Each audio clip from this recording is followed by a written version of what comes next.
My sophomore year of high school, I was on the track team. And I enjoyed that because my older brother, who was a senior in high school, was also on the track team at Jordan High School. And we enjoyed being on the track team. I was not a star. He wasn't a star, but we had fun together. We had fun being on the track team, and sometimes we'd have good meets and sometimes we'd have bad ones. But it was all in all a very good experience. Well, one beautiful spring day in North Carolina, the coach came to me in the morning and he said, "Ron, our mile runner is sick. Would you mind swapping over from the 100-yard dash and run the mile in his place?" Absolutely, no problem whatsoever. So we got to the track meet, and it was against, is Southern High School still there? And I think so. It was against Southern High School. These people lived in Durham, so they know what I'm talking about. Southern High School was kind of like a little rivalry, but it was a good school. They were good kids, and we kind of enjoyed competing against one another. And it came time for the mile run. Now, my position on the track team was to run the 100-yard dash. That's all I did because I was really good at it. I was like a jackrabbit, as a matter of fact. And so I could run the 100-yard dash, and I enjoyed it, and that was the only event I was in. So I was kind of free to run the mile if they needed me. So anyway, when the gun went off, I took off like a jackrabbit. I got so far ahead of everybody else, I thought this is going to be the most glorious day in my life. I was so far ahead of the rest of those people, I was thinking, how in the world did they get on the track team being that deadgum slow? So I was running and running and running, just running my heart out. People were just cheering, and I think this is the most glorious day. And then out of the corner of my eye, I saw my brother running across the field with this panicked look on his face. And he got to where I was just sprinting down the backside of the 440 back there, and he said, "Stay with the pack. Stay with the pack." And I'm thinking, why would I stay with the pack? They're running like turtles. So I just ignored my brother and just kept on going. I mean, my hair was blowing in the wind. It was just, the dust was behind me. It was awesome. Well, about 3/4 around that first lap, I realized I had a problem. I was giving out of wind. I said, "This is not good. This is not good." So I heard myself say, "Well, reach way down, Ron. You can do this." So I kept on running, and I kept on running, and my parents were there, and they were cheering us on. And about the end of the first lap, I was in serious trouble. I couldn't reach any further down. And I was about a third of the way through the second lap, and I was completely give out. So I looked over to the field, and there was, in the end zone there, a patch of tall green grass. And I went over there and absolutely collapsed. I shut my eyes in humiliation and in embarrassment, and I just wanted to crawl in a hole. I just wanted the world to go away because I had really messed up. The next thing I know, I felt a hand on my shirt, and it was pulling on me. And I opened my eyes, and it was my older brother. And he looked me straight in my eyes. He said, "I told you to stay with the pack."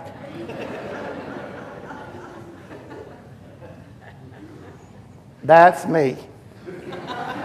Right there. The point of all this is, I am a human being and you are human beings. And at one time or another, more often than not, we all stumble. We all make mistakes. If you were to think for just a minute right now, looking back into your own past, when have you stumbled so bad that you wanted to crawl in a hole and disappear? That you were so humiliated and felt so guilty you really wish life would come to a close? All of us at one time or another have stumbled like that. And even if it's not a great big stumble, as human beings, we all make mistakes, sometimes big ones. And these big mistakes, even though they're years ago, still follow us with the guilt and regret. Sometimes we make medium-sized mistakes, and sometimes we make little mistakes. But let me be clear. As human beings, we have no right to judge anybody else's failures because all of us are capable of terrible mistakes. And today we have the story about a tremendous fall from grace. King David was the greatest king of all of Jewish history. He was good at battle, he was good at music and poetry, he was good at organization, he was good at all kinds of things. He was just a multi-talented king. As a matter of fact, he was so good as a warrior that he had conquered all the known enemies in the region where he lived. He ruled over the northern kingdom of Israel and the southern kingdom of Israel all at the same time. He brought back the Ark of the Covenant to Jerusalem to its final resting place. So if I were to give anybody Man of the Year on any given year, it would be King David, except for one.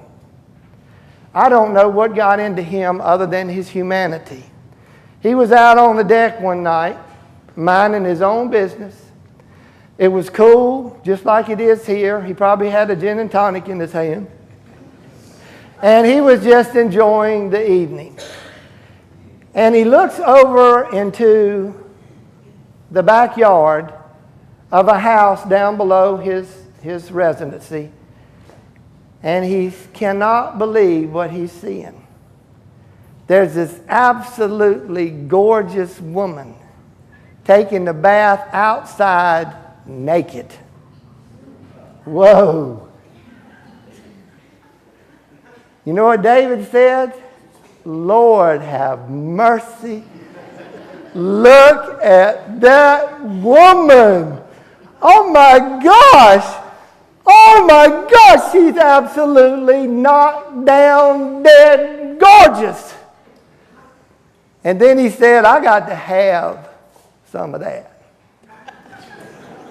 I know this X-rated, but the kids are in there, so it's all right. So he has his assistant go over and tell her to come up to his bedroom. And Bathsheba has to do what the king says. She has no choice because he's the king. He's all powerful. And Bathsheba comes up there, and Ginger got all on me between services because I said messing around at the early service. She said, lighten it up. So I'm going to do it. Bathsheba came up there, and they got together. And a few weeks later, Bathsheba comes back over to King David's house and said, you remember that night we got together? Well, I'm pregnant. Or, excuse me, I'm with child. And David says, oh my gosh, this is going to be a scandal. What am I going to do? So he's a smart man. He has his assistant go out and find Bathsheba's husband, Uriah, who's fighting a battle for the sake of the kingdom, and has his assistant tell Uriah that he gets some R&R, that he gets a vacation. So King David hopes that Uriah will come home and get together with... Ginger haunts me even when she's not here. Yes, serious. Does your wife do that to you? Can you hear her voice when you're not even with her? But anyway, King David is hoping that, Rob, it's okay. It's going to be all right.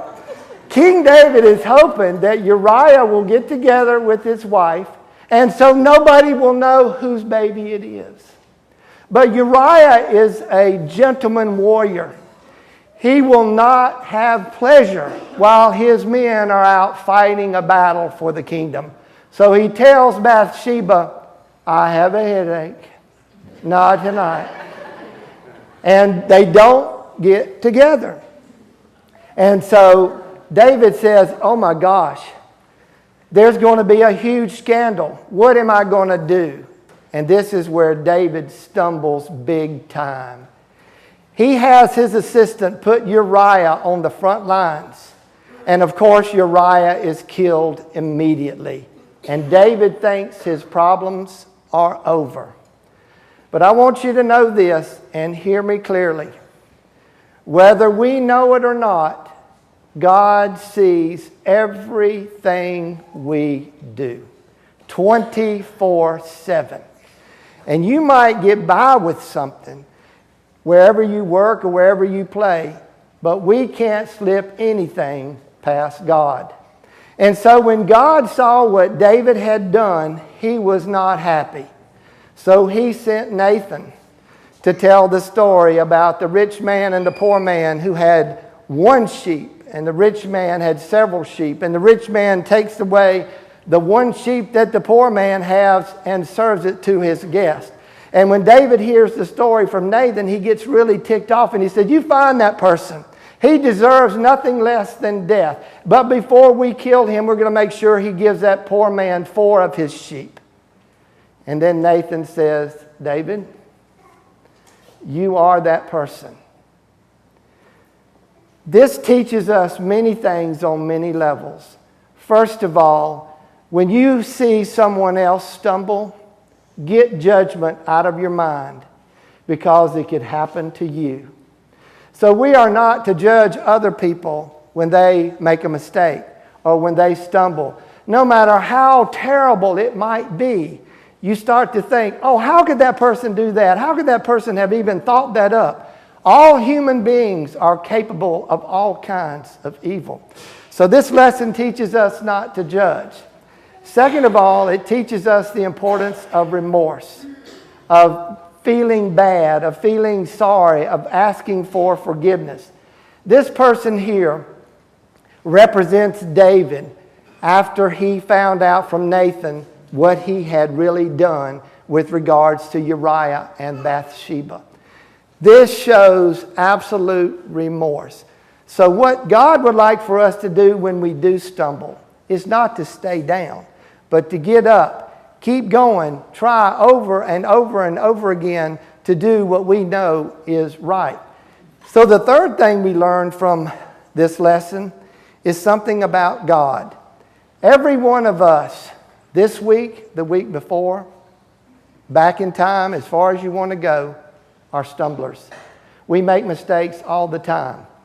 But what's different between us and, say, other people is that you are here today because you have recognized that you have stumbled and you are showing remorse. And so God responds to that remorse by not saying, you are the man that is messed up this week, or you are the woman that is messed up this week. The way God responds to remorse is simply to say, you are forgiven.